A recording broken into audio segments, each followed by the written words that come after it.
এই জন্য রওজা আতহারে সালাম দেওয়া। রওজা আতহারের পাশে ছোট্ট একটা চত্বর আছে যার নাম হলো রিয়াজুল জান্নাহ। বলেন না, যার নাম হলো রিয়াজুল।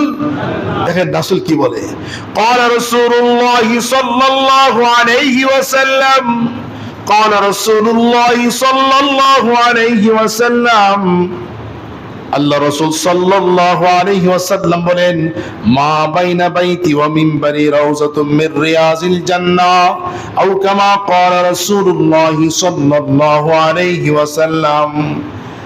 আমার রওজা, আমার এবং আমার মিম্বরের মাঝখানে যে চত্বরটা আছে, সেই চত্বরটা জান্নাতের একটা টুকরা। সুবহানাল্লাহ, হাই সুবহানাল্লাহ, জান্নাতের একটা টুকরা।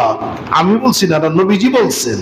নবীজি বলছেন, মা বাইনা বাইতি ও মিম্বরি, আমার ঘর আর আমার মিম্বর এর মাঝখানে চত্বরের নাম হলো রিয়াজুল জান্নাহ।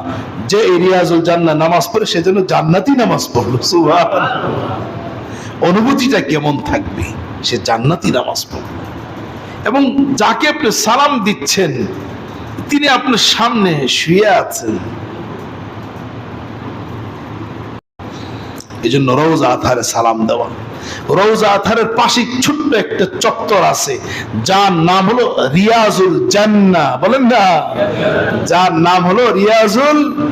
দেখেন রাসূল কি বলে, ক্বালা রাসূলুল্লাহ সাল্লাল্লাহু আলাইহি ওয়াসাল্লাম, ক্বালা রাসূলুল্লাহ সাল্লাল্লাহু আলাইহি ওয়াসাল্লাম, আল্লাহ রাসূল সাল্লাল্লাহু আলাইহি ওয়াসাল্লাম বলেন, মা বাইনা বাইতি ওয়া মিনবারি রাউযাতুম মির রিয়াজিল জান্নাহ, আও কামা ক্বালা রাসূলুল্লাহ সাল্লাল্লাহু আলাইহি ওয়াসাল্লাম।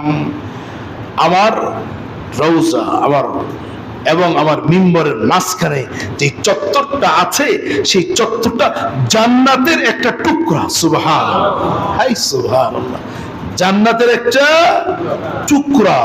আমি বলছি না, নবীজি বলছেন।